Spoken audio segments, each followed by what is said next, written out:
God is not only reminding Abraham, hey, look what I just did for you in the Battle of the Kings. They just got out of a great big battle in which Abraham and the king of Sodom were talking, and they were talking about dividing the spoils and what was going to happen there. And God says, hey, listen, I am your shield. I'm your protector. And your reward is going to be very great. And what is Abraham's response to that? He says, how on earth, verse 2, he says, O Lord, what will you give me since I am childless and the heir of my house is Eleazar of Damascus? And Abraham said, since you have given me no offspring to me, one born in my house is to be my heir. Basically what's going on here is that Abraham had somebody in his household that was born of him, was his property. And that is going to, all of his property is going to go to that heir. And it's not a son, it's not from his own body. And God, in Abraham's mind, his vision of your reward is going to be very great, is to have children. And you're saying that I'm going to be your very great reward, your reward's going to be very great? Are you kidding me? And I'm not having any children? God created the heavens and the earth, and he said, it's good. He created mankind, threw it all together with creation, and he said, it was very good. Now he's looking at Abraham and he's saying, your reward shall be very great. Holy smokes. Something good's coming. Something good's awesome. Something awesome is going to happen. You were blessed in two ways in the ancient world. You were blessed with wealth, sheep and cattle, things like that. Not gold necessarily. You could be, but sheep and cattle. And you were blessed with children. You may not see your children as a blessing.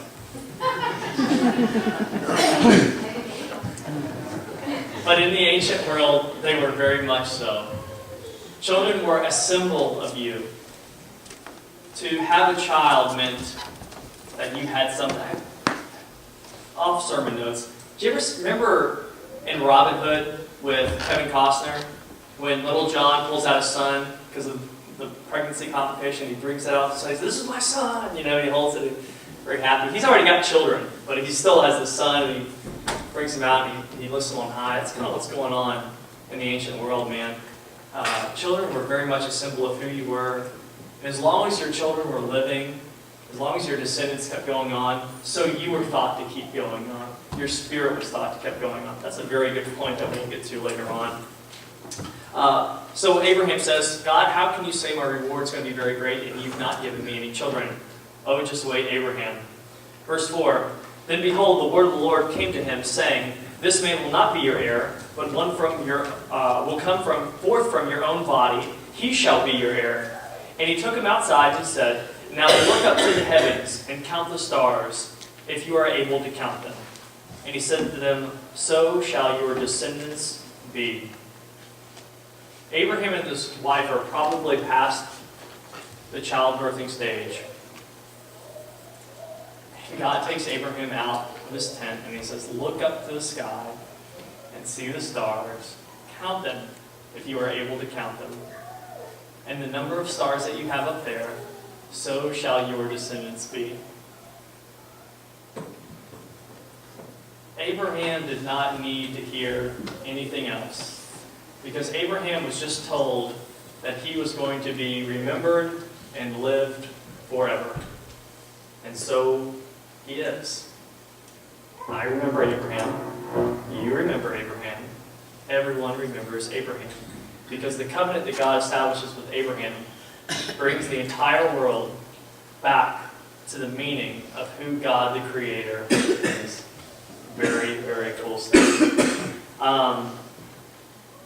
Verse 6. Then he believed in the Lord, and it was reckoned to him as righteousness. He simply believes, and it is credited to him as righteousness. He believes that God is going to do what God said he was going to do. Verse 7, and he said to them, I am the Lord who brought you out of Ur of the Chaldeans to give you this land to possess it. What land is he talking about? He's talking about the promised land, the land of Canaan. That's where they're standing at right at that moment. That's where they just fought over. And he's saying, I promise you that this land, your heirs will possess it. And this creates a normal response. But anytime that God says, hey, remember what I did for you here? Remember when I brought you out of the land of Egypt?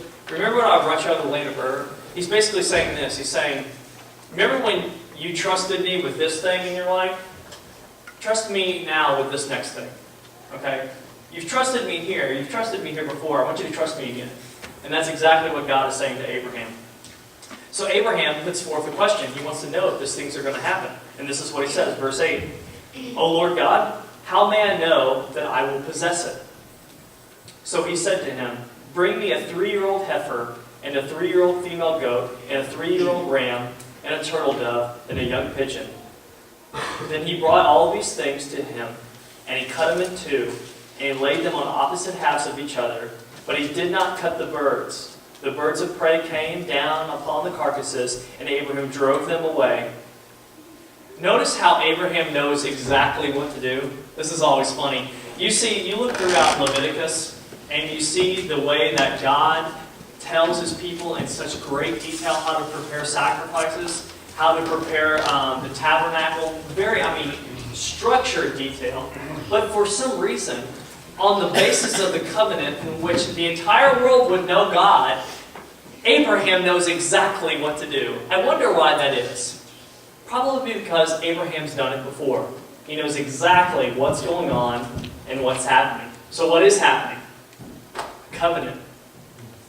God is about to establish a covenant with Abraham. Verse 12.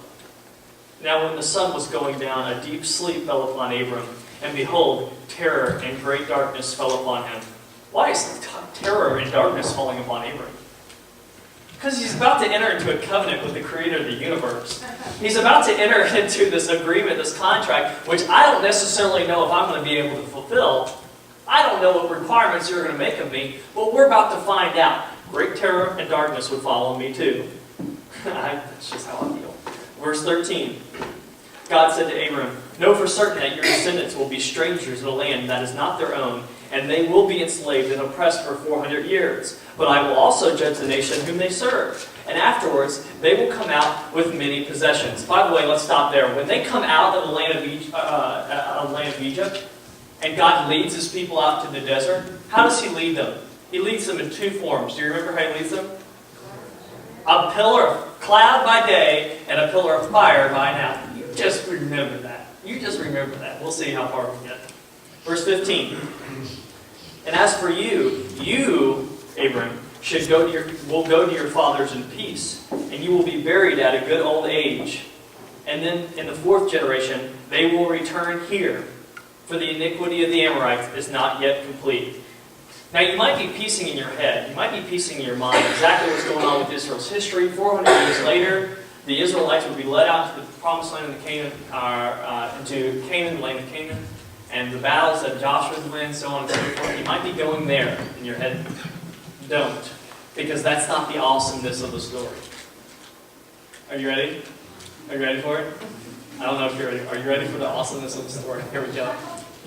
Verse 17. When the sun had set and darkness had fallen, a smoking firepot with a blazing torch appeared and passed between the pieces. On that day the Lord made a covenant with Abraham and said, to your descendants I give this land, from the river of Egypt to the great river Euphrates, to the land of the Kenites, the Kenizzites, the Kadmonites, the Hittites, the Perizzites, the Rephaites, the Amorites, the Canaanites, the Girgashites, and the Jebusites. Are you kidding me? I hope you didn't miss that.